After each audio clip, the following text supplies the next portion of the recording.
गणेशपुराणम् उपासनाखण्ड 92तमोऽध्यायः। गजाननस्य सुमुखेत्यादि 12 नाम्ना महत्त्वम्। क उवाच एवं नत्वा च स्तुत्वा च सर्वे ते तु गजाननम् पुनरुच्चैर्गणाध्यक्षम् अथ धन्यतमावयम्। धन्यं तपो नो दानं च ज्ञानं यज्ञश्च पूर्वजाः अद्य नो दृष्टयो धन्या यभिर्दृष्टो गजाननः। एवं वाक्यामृतैस्तेषां स्तुतिभिः परितोषितः उवाच शृण्वन्तां तेषां गम्भीर्याद्विरदाननः। नैतादृशं मया दर्शे ब्रह्मविष्णो शिवादिषु यत्साक्षाद्दृश्यते सर्वं रूपं मे निर्गुणस्य यत्। अतितुष्टो नया स्तुत्या वरान् दातुमिहागतः। यद्यद्वो वाञ्छितं तद्दत् वृणुध्वम् अखिलं तु यत्। एवमुक्तास्तदा तेन विकटेन मुनीश्वर यस्य यद्वाञ्छितं तत्तद् वव्रुस्तस्माद् गजाननात्। असंख्यत्वात् तद्वराणां नास्ति शक्तिश्चतुर्मुखैः गदितुं सर्वथा तस्मात् उक्तं संक्षेपतो मया। तांस्तान् ददौ वराण्यान्यान् सर्वे वव्रुर्गजाननम्। पुनरप्यवदत्सर्वानिदं स्तोत्रं मम प्रियम्। त्रिसन्ध्यं य पठेत् एतत् विद्यावान् पुत्रवान् भवेत्। आयुरारोग्यमैश्वर्यं यशो वृद्धि जयोदयम् प्राप्नुयात् वाञ्छितान् अर्थान् अन्ते च परमं पदम्। पुनरुचे गणाधीशः स्तोत्रमेतज्जपे नरः। त्रिसन्ध्यं त्रिदिनं तस्य सर्वकार्यं भविष्यति। यो जपेत् 8 दिवसं श्लोकाष्टकम् इदं शुभम्। 8 वारं चतुर्थ्यां तु सोऽष्टसिद्धिम् अवाप्नुयात्। यः पठेन् मासमात्रं तु 10 वारं दिने दिने समोचयेत् बन्धनात्तं राजबद्धं न संशयः। विद्याकामो लभेत् विद्यां पुत्रार्थी पुत्रमाप्नुयात्। वाञ्छितं लभते सर्वं 21 वारतः। यो जपेत् परया भक्त्या गजानन परो नरः। एवमुक्त्वा ततो देवः सर्वेषामेव पश्यत। अन्तर्दधे किलाधारः सुमुखोऽसौ गजाननः। ते च चक्रुस्तदा मूर्तिं गणेशस्य शुभाननाम्। प्रतिष्ठाप्य च तां स्थूले प्रासादे रत्ननिर्मिते। सुमुखेति च तस्यास्ति नाम चक्रो सुविश्रुतम्। सम्पूज्य च नमस्कृत्वा स्वं स्वं स्थानं ययुः सर्वे ते मुनयो लोका सर्वकार्यरतास्तदा। केचित् तस्य नाम शक्रोरेकदन्त इति स्फुटम् गन्धर्वै किन्नरैरम्य स्थापिता मूर्तिरुत्तमा प्रासादे काञ्चने श्रेष्ठे निखधा परिपूज्य च कपिलेति च नामास्याः स्थापयामासुरुत्तमम् गुह्यकाश्चारणसिद्धा मूर्तिमन्या प्रचक्रिरे महालये प्रतिष्ठाप्य निमुश्च पुपूजुश्च ताम् गजकर्णेति नामास्याश्चक्रुस्ते तु स्फुटार्तकम् तत्प्रभावाद्विमानस्थाः सर्वे ते दिवमाक्रमत् लम्बोदरेति नाम्ना च स्थापिता सर्वमानवैः श्वापदैरखिलैरन्या स्थापिता मूर्तिरुत्तमा विकटेति च नाम्ना तां पुपूजुस्ते ययुर्वणम् गिरयश्च द्रुमांश्चान्यां मूर्तिं स्थाप्य प्रपूज्य च विघ्नाशन इत्येवं नाम कृत्वा स्थितास्तु कौन् तत्प्रसादश्च ते ख्याताः पर्वताश्च द्रुमास्तथा सर्वै पक्षै गणैर्मूर्तिः स्थापिता रत्नकाञ्चनी गणाधिपेति नाम्ना तैः पूजिता च नमस्कृता सर्वैर्विषधरैरेका स्थापिता गणनायकी यस्य हूतीकृता तैस्तो धूमकेतुरिति स्फुटा सर्वैर्जलाशयैरेका प्रतिमा स्थापिता शुभा घनाध्यक्षेति नाम्ना सा पूजिता परमोत्सवैः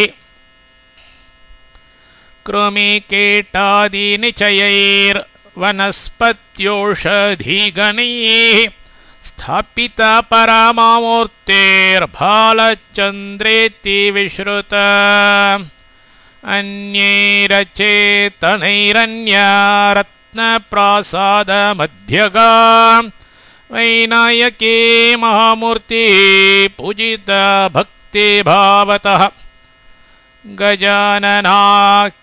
गजाननाख्ययाख्याता सर्वेषां सर्वकामदा ते ते जगत्त्रये ख्यातास्तत्तज्जात्या बभूविरे सुखिन स्वस्वकार्येषु दक्षादेव प्रसादतः प्रत्येकनामकथने न शक्तिर्मम वर्तते सारं सारं प्रगृह्यैव कृतं नाम्ना सहस्रकम् ततोऽपि सारभूतानि प्रोक्तानि द्वादशैव तु समुद्रमथनाद्यद्वत् रत्नानीव चतुर्दश एवं संक्षेपतो ब्राह्मन् महिमा तेभिवर्णितः विस्तरात् गदितुं शेषा नेषोऽप्यहं हरिः इन्द्रादिमशकाणां च जीवाणां यक्षरक्षसां तत्र का गणना कार्या मया सत्यवती सुत तस्मात् सर्वेषु कार्येषु पूजनीयो गजाननः यो न पूजयते देवं देवविघ्नविनाशनम् सद्दुरात्मा परित्याज्यश्चाण्डाल इव दूरतः मुनिरुवाच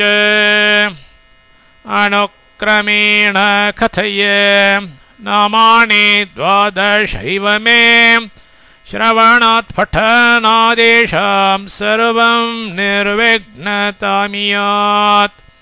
ब्रह्मोवाच सुमुखश्चैकदन्तश्च कपिलो गजकर्णकः लम्बोदरश्च विकटो विघ्ननाशो गणाधिपः धूम्रकेतुर्गणाध्यक्षो भालचन्द्रो गजाननः द्वादशैतानि नामानि यः पठेत् शृणुयादपि विद्यारम्भे विवाहे च प्रवासे निर्गमे तथा सङ्ग्रामे सङ्कटे चैव विघ्नस्तस्य न जायते शुक्लाम्बरधरं देवं शशिवर्णं चतुर्भुजं प्रसन्नवदनं ध्यायेत् सर्वविघ्नोपशान्तये कोटिकन्या प्रदानानि कोटियज्ञं व्रतानि च तपांसि यानि सर्वाणि तीर्थान्यायतनानि च स्वर्णभारसहस्राणि कोटिदानानि यान्यपि कृच्छ्राणि तप्तकृच्छ्राणि पराकेन्दुव्रतानि च शतांशमेषां पुण्यस्य तानि नाम्नां न यान्ति च इमानि प्रातरुत्थाय शुचिर्भूत्वा समाहितः यः पठेन् मानवो भक्त्या विघ्नानो यान्ति तं नरं सिद्ध्यन्ति सर्वकार्याणि मोक्षमन्ते व्रजत्यसो तस्य दर्शनतो लोका देवापूता भवन्ति च अत एव मुने सर्वाः शाक्ता शैवाश्च वैष्णवाः उक्त्वा द्वादश नामानि सर्वकार्याणि कुर्वते गणेश अपि कुर्वन्ति किमत्रापि च कौतुकम् न सिद्ध्यन्ति हि कार्याणि द्वादशान्यतमस्यः उच्चारणं विना ब्राह्मणस्तस्मादेकं समुच्चरेत् दुष्टानां नास्तिकानां च कार्यं यद्यद्धि सिद्ध्यति तेऽपि बीजं समुच्चार्य मध्याह्नादपि कुर्वते एवं ते महिमा सर्वः कथितो लेशतो मुने उपासना फलं नाना यथामति निरूपितम् विष्णूनां कथितं यावत् तावत् तव निरूपितम् सोऽपि नान्तं जगामस्य गणेशोपासनस्य गणेश नाम महिमा पूर्णो ज्ञातो न तेन च भृगुरुवाच एवं ते कथिता राजन् अद्भुतो महिमा मया ब्रह्मणा सुप्रसन्नेन यो व्यासाय निरूपितः उपासनाखण्डमिदं वर्णितं नृपते मया यदि ते श्रवणे श्रद्धा तदान्यदपि वर्णने चरितं गणनाथस्य सोमकान्ताघनाशनम् सोतवाच इति वः कथितं नानाकथान्तरसमन्वितम् उपासनं गणेशस्य शौनकाद्या महर्षयः वेदव्यासाय मुनये ब्रह्मणा यत्समीरितम् भृगुणा सोमकान्ताय वर्णितं पापनाशनम् शृणुयाद्यो गणेशस्य पुराणमिदमुत्तमम् सर्वामापदं हित्वा भुक्त्वा भोगाननेकशः पुत्रपौत्र समायुक्तो ज्ञानविज्ञानसंयुतः लभते परमां मुक्तिं गणेशस्य प्रसादतः न तस्य पुनरावृत्तिः कल्पकोटिशतैरपि यः श्रावयेत् महाभक्त्या नित्य यथोक्तफलभाग् भवेत्। यथाप्तं सोमकान्तेन शृण्वत परमादरात्।